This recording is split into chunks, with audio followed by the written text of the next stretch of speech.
அஸ்ஸலாமு அலைக்கும் ஃப்ரெண்ட்ஸ், எல்லோரும் எப்படி நல்லா இருக்கீங்களா? நோன்பு காலத்தில் வந்து நான் சொல்லியிருந்தேன் ப்ரீ பிளான் வீடியோவில் நிறைய சூப்ஸ் சொல்லியிருந்தேன். சூப்பில் வந்து இது வந்து பார்லி சூப் வந்து ரொம்ப நல்லாயிருக்கும்.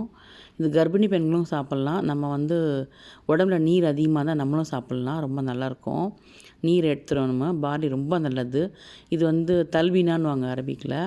இந்த சூப் வந்து நம்ம ரொம்ப அருமையான இது. நோய் உள்ளவங்களும் சரி, வெயிட் லாஸ் பண்ணவங்களும் சரி இந்த மாதிரிலாம் குடிக்கலாம்.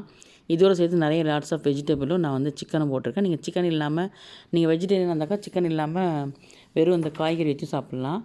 நான் வந்து ஒரு 50 கிராம் எடுத்திருக்கேன் பார்லி. அதை வந்து நல்லா ஊற வச்சுட்டு இதானதும் குக்கரில் ஒரு 2 கிளாஸ் தண்ணி ஊற்றி பெப்பரும் சால்ட்டும் போட்டு வேக வச்சுட்டேன்.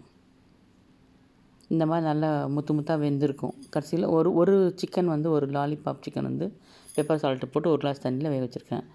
இதுக்கு வந்து ஸ்ப்ரிங் ஆனியன், அதுக்கப்புறம் இஞ்சி, பூண்டு எல்லாம் பொடியாக சாப் பண்ணிங்க. அதே மாதிரி வெங்காயம், இஞ்சி, பூண்டு, ஸ்ப்ரிங் ஆனியன், வெங்காயம், செலரி இருந்துச்சுன்னா செலரி, பாஸ்லி இருந்துச்சுன்னா பாஸ்லி, இது எல்லாத்தையும் போட்டு வேக விடுங்க. நல்லா வேக விட்டுட்டு அதுக்கப்புறம் கொஞ்சம் கேரட் போட்டுங்க. கேரட் நல்லா ஒரு 3 டேபிள் ஸ்பூன் அளவு பொடியாக அரிஞ்சது போட்டு நல்லா வேக விட்டிங்கனாக்கா உங்களுக்கு வந்து அந்த இது இறங்கிடும். இந்த டைமில் வந்து எல்லாத்தையும் போட்டுட்டு கொதிக்க விட்டுட்டு கொஞ்ச நேரம் அப்படியே லெவருக்கு அப்படியே மூடி வச்சுருங்க. அப்போ தான் நல்லா ஜூஸ் அந்த எல்லா வெஜிடபிளில் உள்ள சத்தும் வந்து நல்லா வந்து அந்த தண்ணியில் இறங்கிடும். இறங்கின பிறகு தனியாக வந்து தாளித்து பட்டரில் வந்து கொஞ்சம் வெங்காயம் போட்டு அந்த ஸ்ப்ரிங் ஆனியனுடைய ஆனியன் இருக்கு இல்லையா, அதுவும் போட்டு கொஞ்சம் ஜிஞ்சர் கார்லிக் கொஞ்சம் அந்த சாப் பண்ணது இருந்துச்சுன்னா அதையும் போட்டு நல்லா வதக்குங்க. நான் வந்து ரெட் கலர் பச்சை மிளகா இருக்குல்ல, காஞ்சி இருக்கணும், அது கொஞ்சம் போட்டிருக்கேன். உங்களுக்கு காரம் தேவை போட்டுங்க. அதையும் வதக்கிங்க. இந்த சிக்கனை வந்து நல்லா உதுத்தி போட்டுங்க. இதுதான் போடணுன்னு இல்லை, நீங்கள் போன் எதுனாலும் எடுத்துக்கலாம். வதக்கினேன் இல்லையா, தாளித்தேன் இல்லையா, அதை நான் வந்து அதில் போட்டுட்டேன். அந்த வெந்த பார்லியை சேர்த்துருங்க.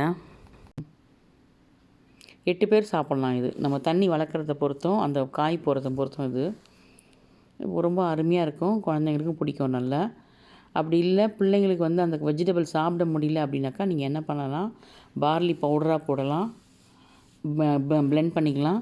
இந்த வெஜிடபிள்லாம் கொதிக்க வச்சு 2 ஹவர் வைக்க சொன்னேன் இல்லையா, வச்சுட்டு அதை வடிகட்டிட்டு பார்லி பவுடரில் அரைச்சியோ போட்டது, சிக்கன் வந்து பிச்சு போட்டது, இல்லை சிக்கனுமே அரைச்சி போடலாம்.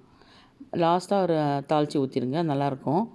ரொம்ப அருமையாக இருக்கும். நான் இந்த நோம்புலேருந்து இப்போ வரைக்கும் நான் வந்து நிறைய தடவை செஞ்சுட்டேன். ரொம்ப சூப்பராக இருக்கும். பார்லி கடிச்சு திங்கிறதுக்கு நல்லாயிருக்கும். குழந்தைங்களுக்கு அரைச்சி போட்டுங்க. டேஸ்டியாகவும் இருக்கும். ரொம்ப டேஸ்டியாக இருக்கும். வெறும் பெப்பர் சால்ட் தான், வேறு எந்த மசாலாவும் சேர்க்கல. எல்லாமே வந்து ஃபைனாக சாப் பண்ணிங்க. நெக்ஸ்ட் ஒரு நல்ல ரெசிபியில் சந்திக்கலாம். நிறைய சூப் ரெசிபிஸ் இருக்குது. ப்ளேலிஸ்ட்டில் பாருங்கள், செக் பண்ணுங்கள். தேங்க்யூ.